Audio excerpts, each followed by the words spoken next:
Blind, which was a band that was tremendously popular back in the 90s, was performing at an event at the DNC. They were at the Rock and Roll Hall of Fame, and little did the concert goers know that they were really there to troll Trump supporters. The main singer, the frontman Stephen Jenkins, has a gay cousin. So he decided to talk about issues involving the LGBT community and equality, love, science, and it turns out that the audience didn't really like it so much. So I'll give you an example by showing you a video of what he had to say about love and acceptance. Take a look.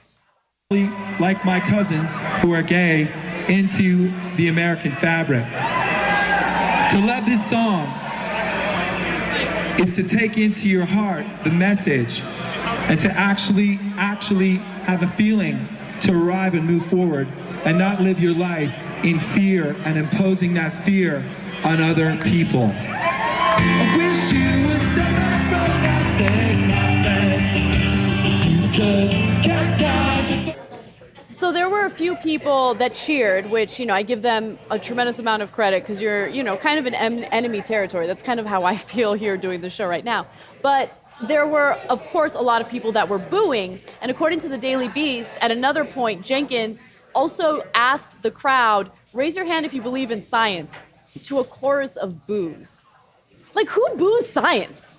Yeah, well, ignorant people. Literally. If you're ignorant and you're against facts and logic and reason, you boo science. You're like, facts, I hate the truth. So give me a mythology. I don't know, maybe a religion, maybe Republican propaganda. That'd be great. Don't tell me the truth. That's disconcerting. Talk to me about how much you hate Muslims and Black Lives Matter. And then maybe we'll cheer a little bit. Yeah. So, look, I know that they live in a world of hate and they hate the Black Lives Matter and the Muslims, the Mexicans, yada, yada. But I wonder if they ever look in the mirror and go, wait, when did I start hating reality? This goes Stephen Colbert, the best line of all time with reality has a well-known liberal bias. Mm-hmm. Now they're booing realities. That's all science is. I mean, science is just trying to prove what's real, because if it isn't real, it'll be disproven by science. So science is not a agenda. It's not a policy position. It's not a political position. It's just facts. And if you're booing facts, there's some chance you're on the wrong side of them. There was a story out today in 538, a poll, and I don't have it in front of me, but all of it very telling, and it speaks to this point that to somewhat it was measured for Trump supporters, but it's probably true of some Hillary supporters too, but it's more glaring for Trump supporters. And you've talked about this before, that there is simply no telling them the truth and getting them to change their point of view. And in fact, more so, it was the article is worth reading. It's overwhelming, this study.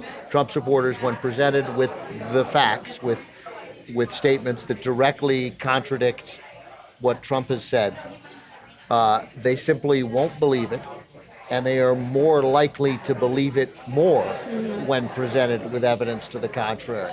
It's called not so much confirmation bias, cognitive dissonance? Something like that. It was a super sciencey term. Boo! But that's almost I hate the thing. sciencey terms. That's almost the thing. It's so much easier to believe in a conspiracy than to believe that you're wrong. That, it's easy to just go, well, scientists all colluded and they have this agenda and this is what they want. I mean, it's climate change, it's global warming all over, where the evidence is massively in favor of one outcome. But I don't want to doubt my own beliefs. That's way more important to me. So science is not just, by the way, obsessed with climate change. It's not the only thing about science. It's also proved things like gravity. Medicine? Yeah, you want to boo gravity?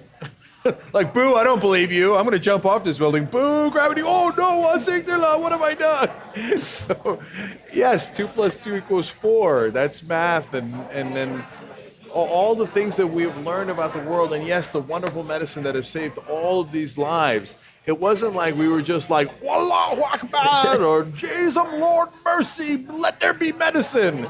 No, we did science, and we figured it out. So if you're against science, that's great, because I stand on that side. I don't want anything to do with you. Yeah. All the people are in favor of science over here, and then we'll know who has any sense whatsoever and who doesn't.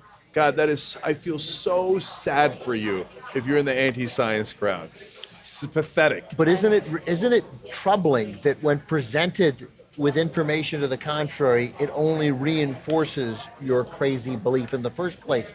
It really, I mean, I read the article and I'm trying to find it now, but it frustrated me enormously that, like, it's almost like when you're trapped on a desert island and the natives are chasing you and you got to leave somebody behind because he'll slow you down. Like he's going to die. And if we stay with him, they're all going to die. Like, I have to let those people go. Like you can't reach them. You want to convince them, but you can't reach them. Their mind is altered. You can't reach them. There's a great line about that. The truth. There's a great line about that, which I think is, you can't reason someone into a position they haven't been reasoned into, or out of that they haven't been reasoned into.